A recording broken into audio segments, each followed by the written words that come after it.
You're here because you want to know how to answer the dreaded question, why did you leave your last job, in as positive and smooth a way as possible.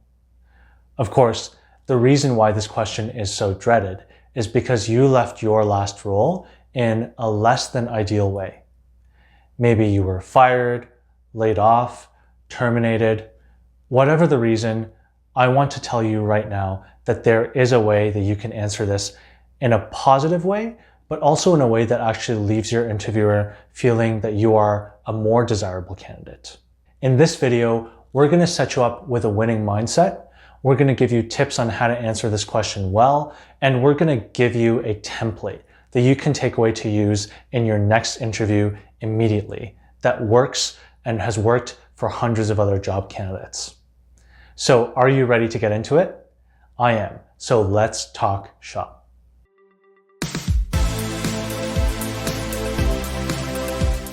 Before we go into the critical tips and a sample template, it's very important to set up the right winning mindset. And in order to be in the right mindset, you need to understand your interviewer's mindset.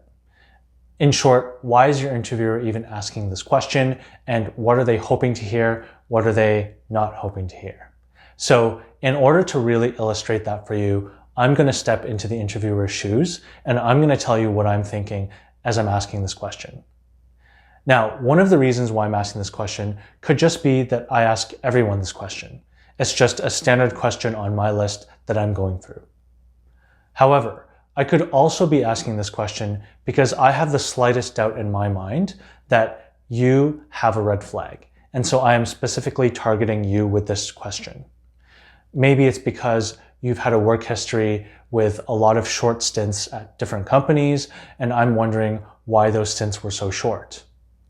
Maybe it's because you are joining my company from a very good company and a very good opportunity. And frankly, I'm a little concerned and confused about why you would want to work here.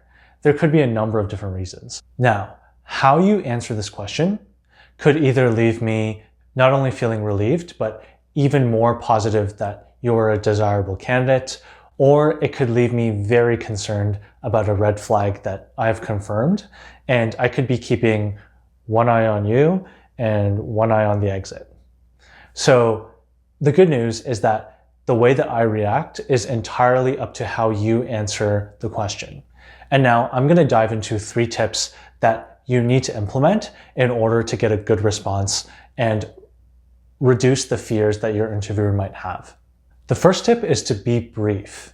And this is a really good tip for any question that may be probing a weakness or trying to identify a red flag. In general, you want to explain what happened. You want to give an honest answer and reduce the fears and flags that your interviewer might have. And then you want to quit while you're ahead. A common mistake that a lot of interviewees make, and I've seen this in both my role as an interviewer as well as in coaching a lot of people, is that they tend to spend more time than necessary on answering this question. And I totally get it, because it can feel comforting to know that you're giving your situation justice by giving all the context, all the details, and you're trying to explain yourself in a way that can help. But there is a point where spending too much time on an answer can actually be detrimental. In fact, if you spend more time on this question than other ones, you're actually unconsciously dedicating more time to something that could only have a negative result as opposed to something that could have a good result. And so you want to keep your answer brief. Another risk with saying too much and not being brief in this type of answer is that you could raise red flags with your interviewer and they might actually ask follow-up questions that you aren't prepared for.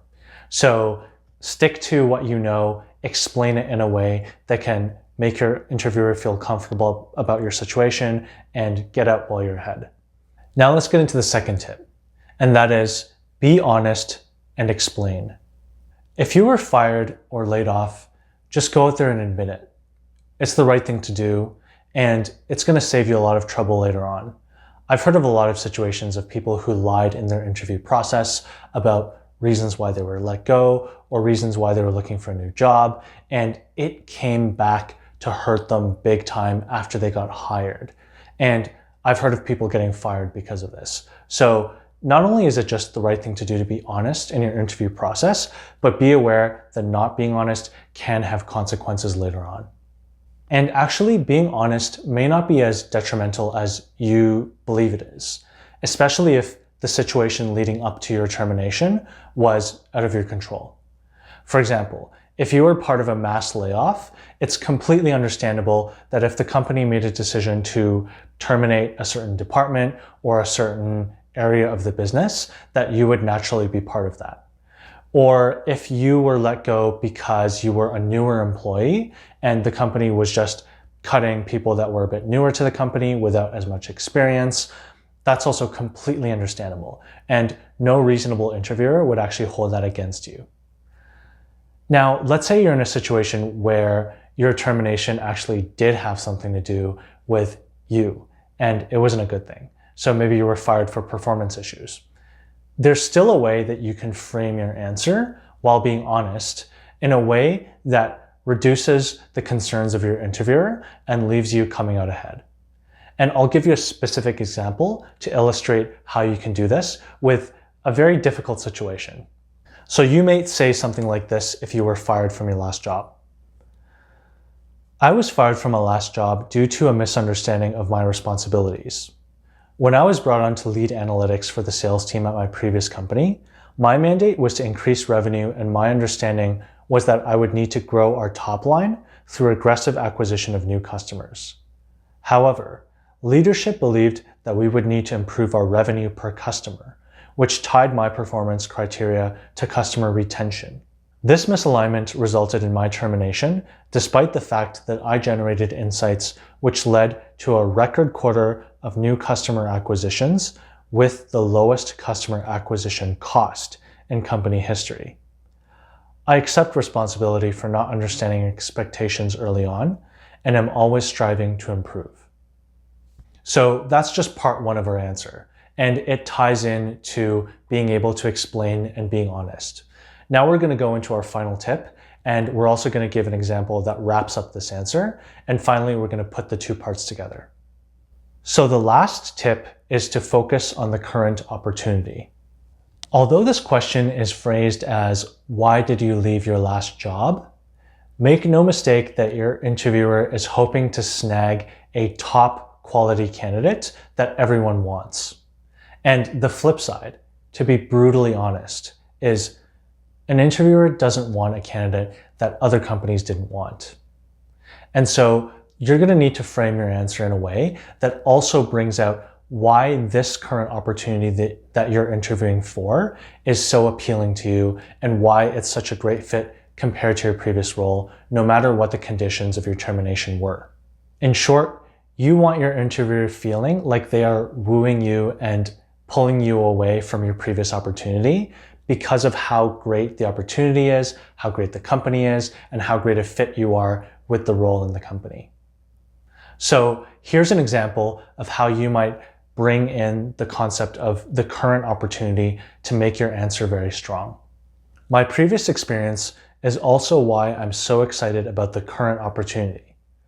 I look forward to applying my strong and proven skill set in generating leads and new customer growth through my analytics expertise, without the distraction of also needing to grow revenue on a per customer basis.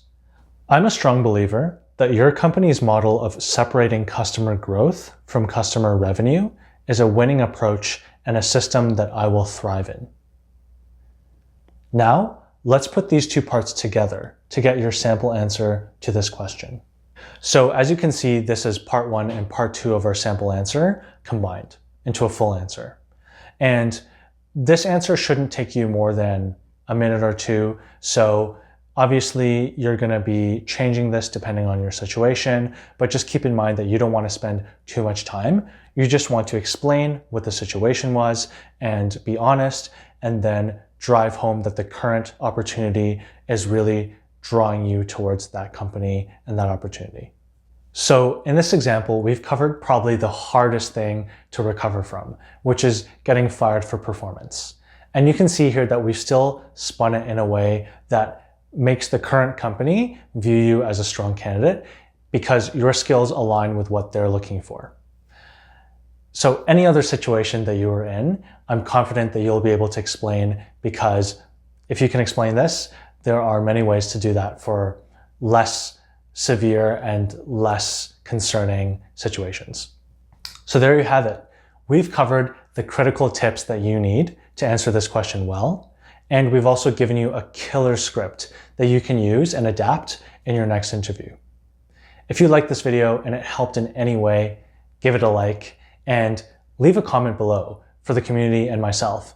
If you have a situation that you're not sure about, that you want some feedback from, I'm sure myself and the community will be happy to give you our feedback. And remember, we're dropping videos weekly about career search and interview tips and tricks, so be sure to subscribe and ring the bell for all notifications so that you can be notified when the newest video drops.